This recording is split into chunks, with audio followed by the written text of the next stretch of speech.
Magandang araw po mga Kapinoy. Kamusta po kayo? Magandang umaga, tanghali, hapon, gabi. Kahit saan parte ng mundo kayo na andon, ngayon po ay, araw ng Martes, At March 4. If I'm not mistaken, March 5, tomorrow will be Ash Wednesday. Simula ng araw ng Kwaresma. So ngayon ay Tuesday, if I'm not mistaken, ang tawag nila doon ay Fat Tuesday. Alright, masaya po sa Louisiana, New Orleans ngayon, kasi meron pong Fat Tuesday ngayon, masaya sila doon. I don't know why they call it Fat Tuesday. Maybe because kinabukasan, Ash Wednesday, ay magsisimula na ang pangingilin. Simula na since ito sa simula ng araw ng Kwaresma, mangingilin na tayo, simula ng pangingilin. Siguro sa mga Katoliko at sa mga Kristiyano ay napakahalaga niya. Nagpalagay tayo ng abo sa noo, kung saan tayo nagsimula, doon tayo magtatapos. Anyway, medyo tahimik po ang Pilipinas, mukhang busy sila talaga sa pangangampanya. Ang maingay ay dito sa Amerika, katulad ngayon na ang nangyari ay simula na daw ng mga tariffs na inimpose ni President Trump sa mga goods coming from Canada and Mexico. Medyo mabigat-bigat po, 25% of all tariffs of all goods coming from Mexico and Canada. Ano ba ng China? Napakadami na po ng tariff niyan, hindi pa rin mapigilan, Alright. So, pag-usapan natin itong eleksyon sa Pilipinas, Eleksyon sa Pilipinas. Bakit ba itong mga kailan ba nagsimula at bakit ba ang mga wala namang sabihin natin walang karapatan, well, I don't know, for lack of better word, yung mga hindi marurunong ay pero sikat ay nagiging mga public officials sa atin, lalo na pag ikaw ay senador. Sa national elections, senador, ngayon pag ikaw ay sikat, malaki ang posibilidad na mananalo ka. Tingnan nyo na lang po itong palagay natin ito si Robin Padilla, di ba? Si Robin Padilla, di ba? Ano ba siya? Artista, sikat, bad boy of the Philippines, di ba? Na convict ng what we call this illegal possession of firearms during the 90s. Pinatawad ni Ramos, kaya nga nagkaroon ng Robin Padilla law tungkol diyan sa mga illegal possession of firearms. Kasi po dati ang alam ko, correct me if I'm wrong, ang illegal possession of firearms talaga dati ay parang heinous crime. So because of that Robin Padilla law, parang bumaba ang penalty, kaya ng illegal possession of firearms, at nagkaroon siya ng na-serve niya, kumbaga na-serve niya agad at nakalabas ng preso, yan po ang Robin Padilla law. Yan ay ginawa during the time ni Ramos, I think particularly because of that. Nangampanya po kasi yan si Robin ng Ramos noon. Pero the rest is history, The rest is history. Pero dala natin hanggang ngayon, pag ikaw ay sikat, mananalo ka. Malaking posibilidad na manalo ka. Isipin mo nga, Robin Padilla, number 1, number 1 senator. Okay? Sino pa mga sikat? During the time, nung una, Ramon Revilla Sr., di ba? Right? Balitaan yun nung siya ay naging senador din, I think it's just one term, Pero, come on. Sumunod doon, Bong Revilla Jr. Di ba? Artista na, nagsisimula na yung mga artista. Correct? Right? Ay, ano ba itong si Erap? Ito naman si Erap ay matagal na. Talagang napakatagal. Nagsimula pa yung mayor. Ano? Nung una. Bisikat din siya, no? Pero nagtagal sa local government bilang mayor at sumikat hanggang naging presidente at na-impeach. So, the point is, pag ikaw ay sikat, malaki ang posibilidad na mananalo. Alright? Iyan na lang ba ang ating batayan ngayon para gawing mga leader o mambabatas ang ating ang mga kandidato na yan? Yan bang ang isa na lang bang kwalifikasyon talaga?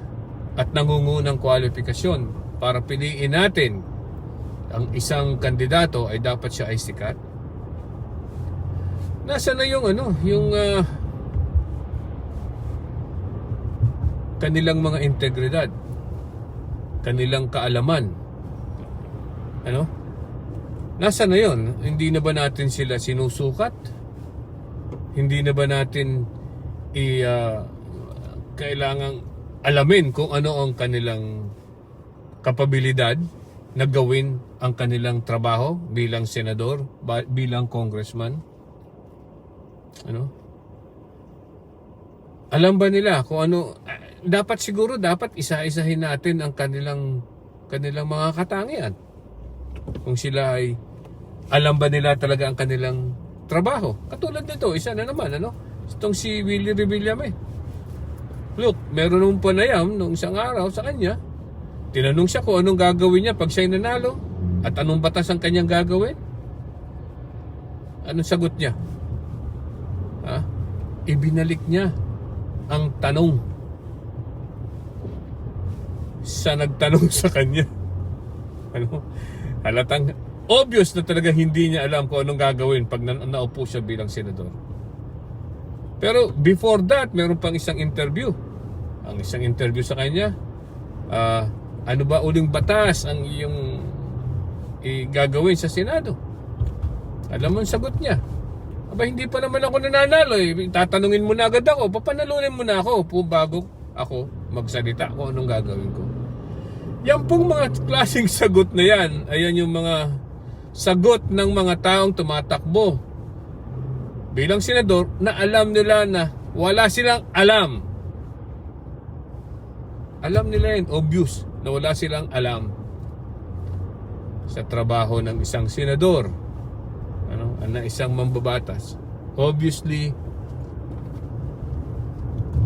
pag yan ang pinili natin, ay kumuha na naman tayo ng bato na ipinupukpok natin sa ulo, katulad ng ginawa ninyo dito sa pagboto kay Robin Padilla. No? Hindi lang yan eh. Meron pa yan, may Bato de la Rosa, Bongo, di ba? Na dating huli lang alalay ni hanggang ata ngayon, huli lang alalay ni Duterte yan. Itong si Bato de la Rosa, ganun din. Mga walang alam na inilagay ninyo sa pwesto. Correct? Hanggang ngayon, siyempre, kaya naandiyan ay para protektahan yung kanilang among si Duterte at ang mga Duterte na walang ginawa during his term na tulungan ang mga kaalyado niya na magkapera sa kaban ng bayan. Pagpapatayin ang mga nahuli nila kunong mga drug addicts na hindi na nabigyan ng pagkakataon sa husgado. So, my point is, baka naman, alam nyo, ang mga nangyayari sa ating bansa, ayan ay dahilan na rin sa hindi natin pagpili ng tamang leader ng ating bansa. Alam niyo yung mga taong yan, sabi nga nung mga nagsasabi na ang sinisisi ay ang mga politiko. Yung mga politiko ang sinisisi dahil niloloko daw nila ang mga taong bayan. Nandun na tayo, niloloko nga nila ang taong bayan, pero tayo ang nagpapaloko eh. tayo ang nagpapaloko sa kanila. Di ba? So sa point is, habang tayo ay nagpapaloko, merong manloloko. Ano? Kung tayo po ay imulat natin ang ating mga mata at pumili ng tamang kandidato sa mga susunod na eleksyon, magsisimula po ang kagandahan ng ating bansa. Tingnan nyo po yung mga taong alam ang kanilang gagawin. Hindi ang mga magsayaw ka lang ng budot, iboboto nyo na. Yung mga sikat, iboboto nyo na. Marami po tayong mga kandidato ngayon na magagaling, marurunong at alam kung ano ang gagawin nila sa Senado. Alam nila na ang trabaho ng mambabatas ay gumawa ng batas, hindi magsayaw ng budot. Ano? Yun lamang po. Yun lang. Kung tayo po ay imumulat lang natin ang ating mga mata at isipin natin, wag na tayong tumingin sa mga sikat. Tingnan po natin yung mga yung mga tao na bagong mukha. Tingnan natin kung ano ang kanilang kwalifikasyon at ano ba naman ang 6 na taon. Sige, pagbigyan natin sila. At pag hindi nila nagawa, wag na lang iboto uli, di ba? Pag hindi nila nagawa ang kanilang trabaho, wala tayo magpaloko muli. Palit hanggang sa makakita tayo ng mga tamang leader at mga taong hindi man loloko sa atin, dahil alam nila darating ang panahon ng mga pagkakataong yon na alam ng mga kandidato na hindi na nila maloloko ang mga tao. Yun. Ano po? Okay? So, isipin po natin mabuti ang ating mga ilalagay sa balota at ang ating iboboto. Okay?